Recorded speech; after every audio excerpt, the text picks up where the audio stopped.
Bismillahirrahmanirrahim. Assalamualaikum warahmatullahi wabarakatuh. Saya Muhammad Junad Alfani dari Prodi Fisioterapi semester 5 kelas C3. Baik, di sini saya akan menjelaskan dari skilab yang pertama, yaitu berjudul analisis resiko dan penilaian skala dampak.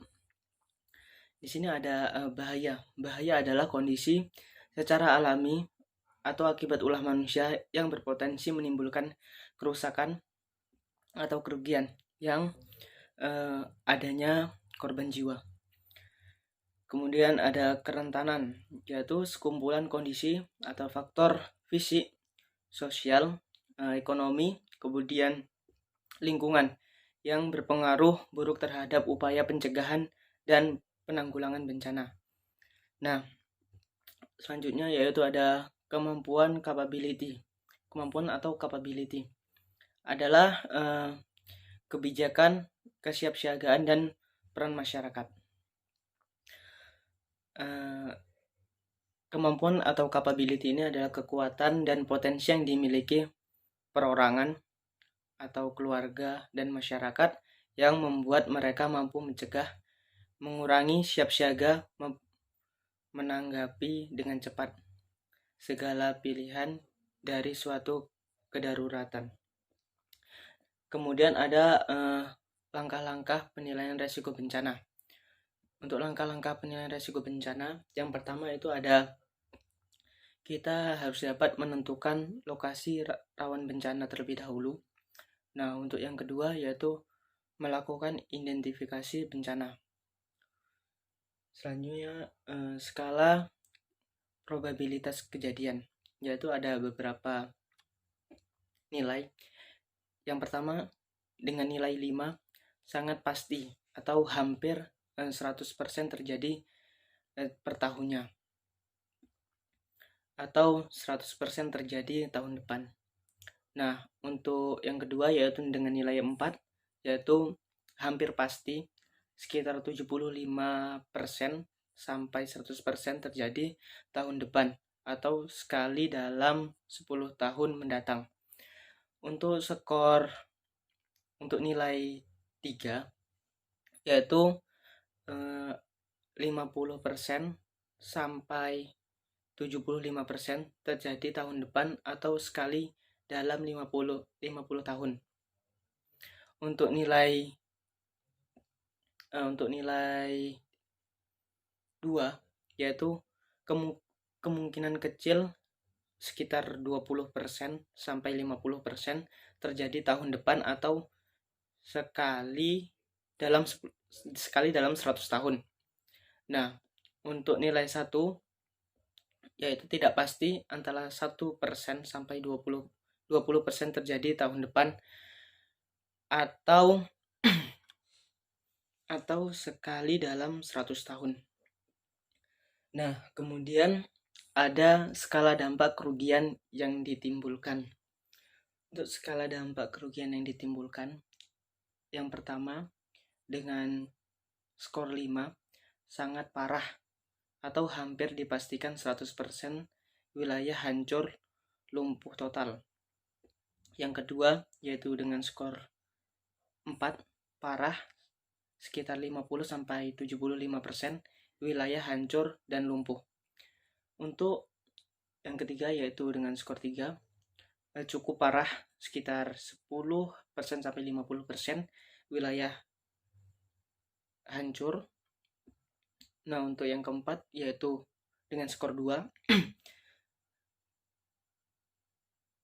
dengan skor 2 ringan atau kurang 10% wilayah yang terkena.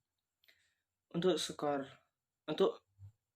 yang kelima dengan skor 1 tidak parah sama sekali. Baik, di sini saya akan menjelaskan tentang manajemen evakuasi korban massal. Manajemen evakuasi korban massal dapat menggunakan triase, yaitu cara untuk melakukan pemilihan penderita berdasarkan kebutuhan pertolongan medis dengan tujuan untuk menentukan prioritas penolong dan evakuasi korban massal. Triase ini dapat digunakan pada saat bencana alam, kemudian bencana akibat ulah manusia. Contoh bencana alam, banjir, longsor, atau gempa bumi, dan lain-lain. Nah, untuk contoh bencana akibat ulah manusia, yaitu ada kebakaran, nuklir, bom, dan lain-lain. Nah, untuk dampak bencananya, yaitu yang pertama ada korban massal, kemudian panik atau stres, setelah itu masalah pangan, gizi, kemudian masalah air bersih, rusaknya sarana prasarana. Untuk selanjutnya yaitu tujuan dari triase. Yang pertama, mendapatkan hasil yang sebaik mungkin. Nah, untuk yang kedua, transportasi korban ke sarana kesehatan itu memadai. Nah, untuk yang ketiga yaitu penentuan prioritas akan menekan, yaitu morbiditas, mortalitas, kecacatan. Nah, untuk dasar-dasar triase yaitu yang pertama ada jumlah yang cedera, yang kedua derajat cedera, yang ketiga sarana dan kemampuan. Nah, untuk yang dilakukan pada triase yang pertama yaitu penilaian tanda vital dan kondisi korban. Contohnya ABC atau airway breathing circulation. Nah, untuk yang kedua yaitu penilaian harapan hidup. Yang ketiga penilaian tindakan. Contohnya pasien fraktur, yaitu kita harus dapat melakukan fiksasinya. Nah, yang selanjutnya penilaian kemampuan medis. Kemudian ada prioritas penanganan definitif. Kemudian pemberian label dari cara apakah pasien ini masuk dengan label hitam atau dengan label merah atau kuning dan lain-lain. Baik, selanjutnya yaitu metode. Yang pertama metode START, yaitu Simple Triage and Rapid Treatment. Nah, dilakukan dalam waktu 60 detik, tidak boleh lebih. Nah, yang pertama menentukan primary survey terlebih dahulu, yaitu mengecek ABC atau airway breathing circulation, kemudian menentukan pasien masuk dalam prioritas berapa. Setelah itu kita lakukan pengkodean, lalu kita lakukan transport dan treatment. Nah, selanjutnya di sini ada beberapa prioritas. Yang pertama yaitu prioritas pertama yaitu warna merah untuk luka berat dan mengancam jiwa. Itu warna merah. Yang kedua warna kuning yaitu luka berat tetapi tidak mengancam jiwa. Nah, yang ketiga yaitu warna hijau, yaitu penderita luka ringan seperti fraktur tertutup. Nah, yang keempat itu hitam. Prioritas 4 yaitu berwarna hitam, yaitu luka yang sangat berat tidak dapat diselamatkan lagi. Selanjutnya saya akan membahas lagi tentang prioritas 1, 2, 3, 4. Nah, prioritas yang pertama tadi yaitu warna merah, yaitu penanganannya bersifat segera. Jadi korban dapat meninggal dalam waktu 2 jam atau lebih cepat. Contohnya seperti trauma parah. Nah, untuk yang prioritas yang kedua yaitu berwarna kuning. Nah, yaitu dilakukan evakuasi 6 jam. Kemudian contohnya trauma abdomen atau trauma dada. Nah, untuk yang ketiga yaitu untuk yang prioritas ketiga yaitu warna hijau. Penanganannya seperti pelayanan biasa. Contohnya kayak luka kulit, luka lecet. Nah, yang keempat yaitu prioritas 4 warna hitam. Biasanya kita sampai sana pasien tersebut sudah meninggal terlebih dahulu di tempat tersebut, di tempat kejadian. Baik, selanjutnya untuk evakuasinya, yaitu yang prioritas pertama dilarikan ke rumah sakit, yaitu atau rumah sakit kota, kabupaten, atau yang penting rumah sakit yang alatnya memadai. Nah, untuk yang kedua yaitu prioritas 2 itu dilarikan ke rumah sakit kecil. Nah, untuk yang ketiga dilarikan ke puskesmas terdekat. Nah, tapi kita harus menghitung jaraknya dari kejadian ke rumah sakit tersebut. Contohnya ada pasien dengan warna prioritas 1 yaitu warna merah. Nah, pada saat itu jarak dari tempat kejadian ke rumah sakit itu terlalu jauh. Yang dekat tuh hanya ada puskesmas. Kita tidak apa-apa ke puskesmas terlebih dahulu agar mendapatkan penanganan terlebih dahulu, daripada kita langsung ke rumah sakit terlalu jauh, takutnya ada resiko yang tidak terduga-duga. Nah, selanjutnya untuk secondary triasenya perlu dilakukan Glasgow Coma-Skell, yaitu penilaian kesadaran si korban. Untuk penilaian untuk skor 12 yaitu masuk ke dalam prioritas ketiga. Nah, untuk skor 11 masuk ke dalam prioritas kedua. Untuk skor 10 ke bawah itu masuk dalam prioritas 1. Terima kasih. Baik, di sini saya akan menjelaskan tentang penanganan fisioterapi pada ibu hamil pada pre-bencana, saat bencana, dan pasca bencana. Sebelumnya saya akan menjelaskan tentang pengertian bencana. Pengertian bencana adalah peristiwa yang mengancam dan mengganggu kehidupan manusia atau masyarakat yang disebabkan oleh faktor alam ataupun faktor akibat olah manusia. Contohnya faktor alam adalah yaitu seperti gunung meletus, longsor, banjir.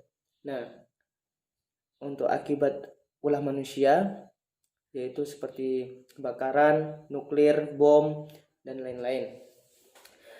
Yaitu yang mengakibatkan timbulnya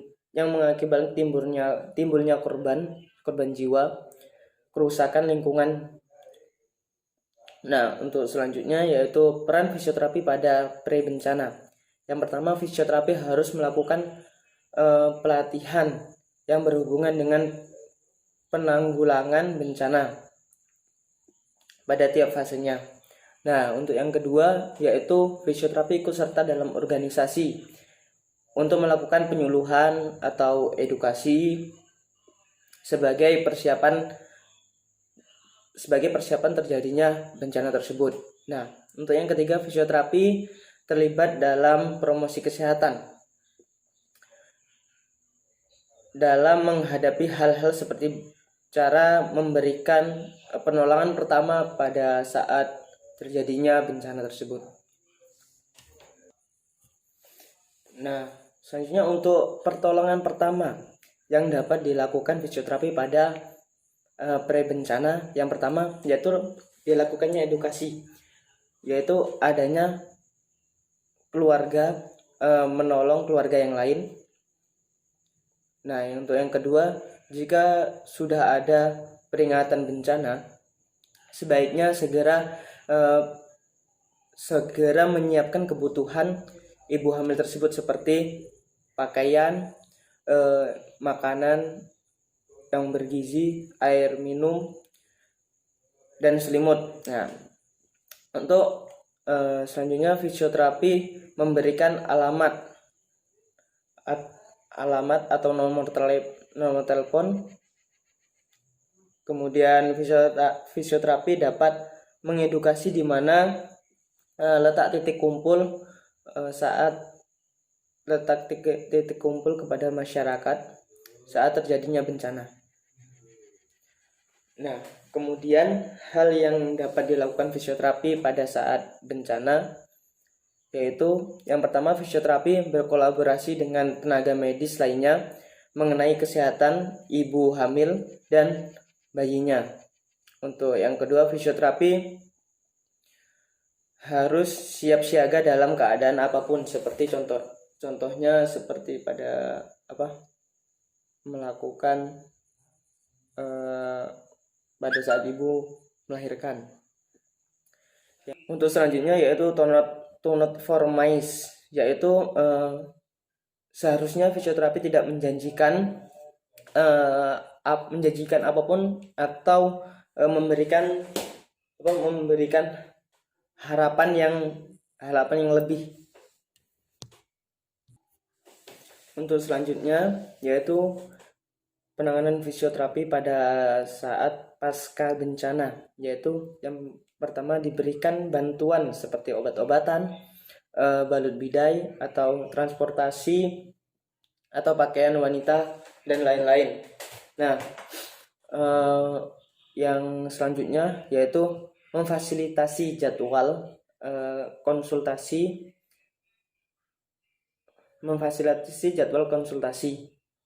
contohnya seperti cek kesehatan dan lain-lain. Nah, untuk selanjutnya mengedukasi ibu hamil cara melakukan pernapasan, yaitu cara melakukan pernapasan breathing exercise atau pernapasan perut, pernapasan mulut. Nah, untuk selanjutnya yaitu memberikan dan mengatur ketersediaan obat-obatan atau makanan bagi ibu hamil dan bagi bayinya tersebut. Selanjutnya mengidentifikasi reaksi psikologis ibu tersebut, kemudian mengidentifikasi reaksi psikosomatik. Selanjutnya memberikan fasilitas untuk tenaga medis lainnya, contohnya yaitu psikolog, memberikan psikologi, kemudian memberikan untuk berkonsultasi ke dokter kandungan dan lain-lain. Selanjutnya yang terakhir yaitu tahap rekonduksi. Terima kasih.